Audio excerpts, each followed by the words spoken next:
Penyidik KPK membawa 3 koper dan 1 ransel setelah menggeledah ruang kantor Sekjen DPR RI. Penggeledahan diduga terkait dugaan penyelewengan dana pengadaan rumah dinas anggota DPR.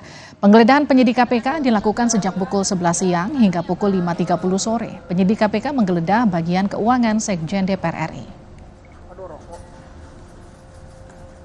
Ya, jadi informasi yang kami peroleh betul hari ini tim penyidik KPK dalam rangka terus mengumpulkan alat bukti dalam kegiatan penyidikan dugaan korupsi kelengkapan rumah jabatan anggota DPR RI melakukan penggeledahan di Sekretariat Jenderal DPR RI di beberapa ruang kerja termasuk ruang staf.